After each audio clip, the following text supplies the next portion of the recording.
Hey friends, it's Matt again here with Roadside Chats, out for a nice Sunday run.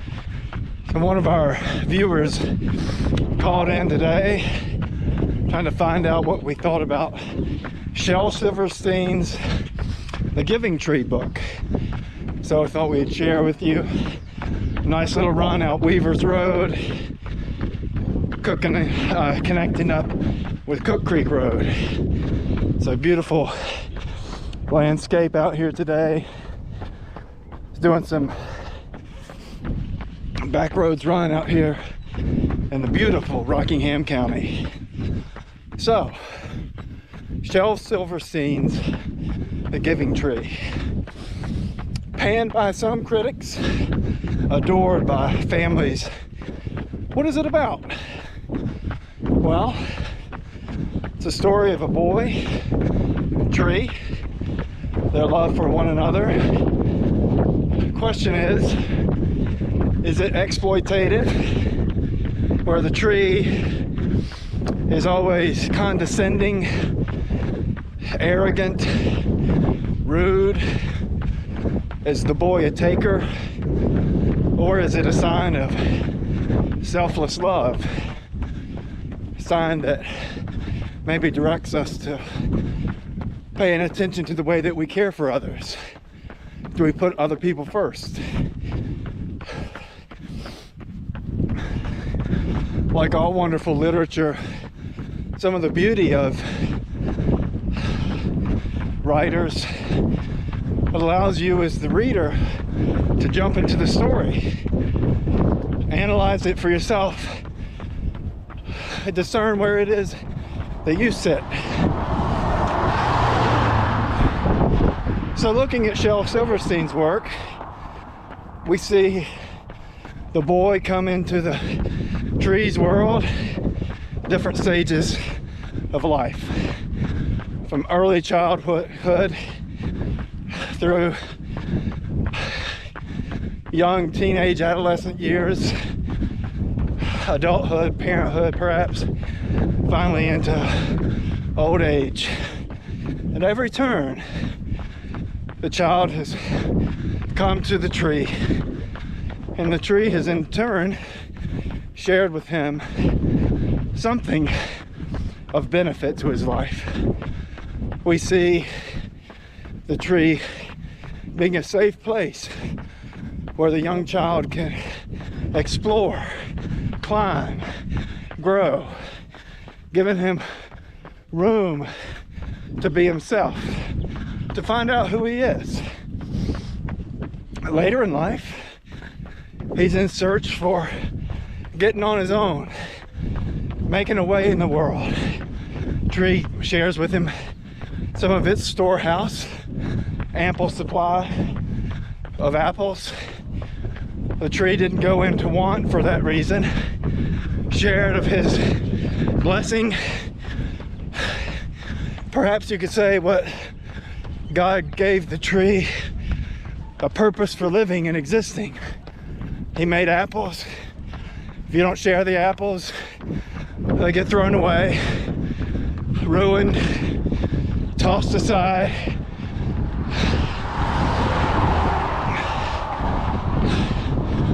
So I think with the tree's gift of the apples, it allows the young man to make a living for himself.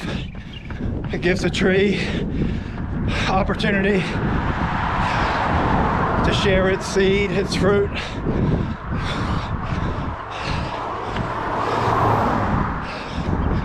Later, the tree provides wood for his home, for the boy's home, where he's able to craft a dwelling, maintain shelter.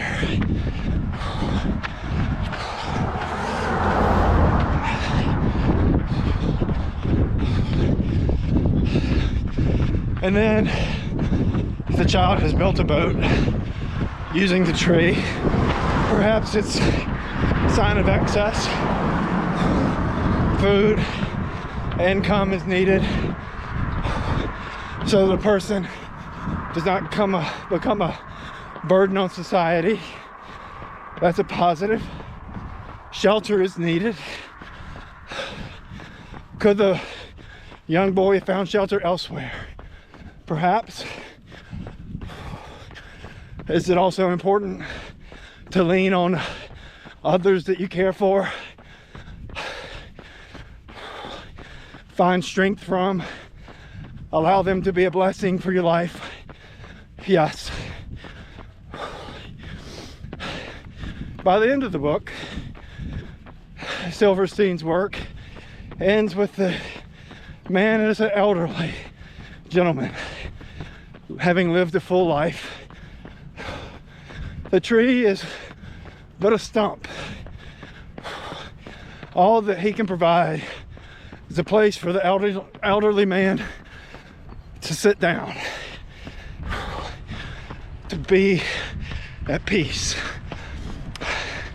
to rest. At the end of his work, he rested. Find there to be a lot of wisdom in finding rest, whether it's going on a run, and by going on a run for rest, I don't mean physical rest. I mean a place of joy, satisfaction, contentment.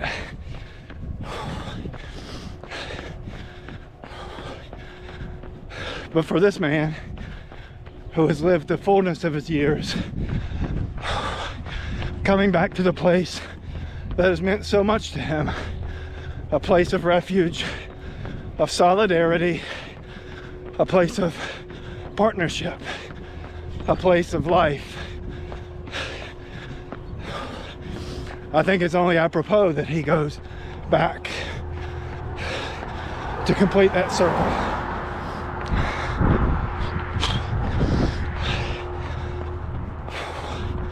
Maybe you read it differently. Maybe that's okay.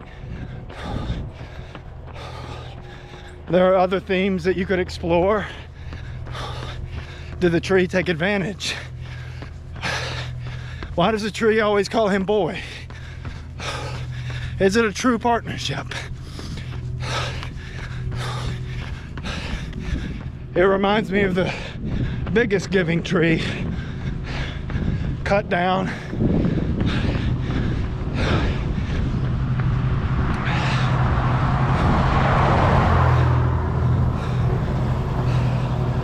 The tree that was on Calvary, where Christ died on the cross, the ultimate giving tree. Today being Easter Sunday, 2023, perhaps that's a good place to conclude our synopsis of the giving tree. The one tree that truly matters. Let's enjoy the rest of our run.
Okay, so that brings us back around to our finish line. We did about 3.5 miles today total. It's good to have you join us. One of the things we like to do is our regular Mad Libs. Finish off the day, give you some enjoyment. Okay, today's theme is Olympics. Okay, Olympics. Need a noun. How about bison? Bison. Plural noun. We could probably go with bison again, but we've already called it a singular. How about infernos? I think that's a noun. You don't inferno anything, then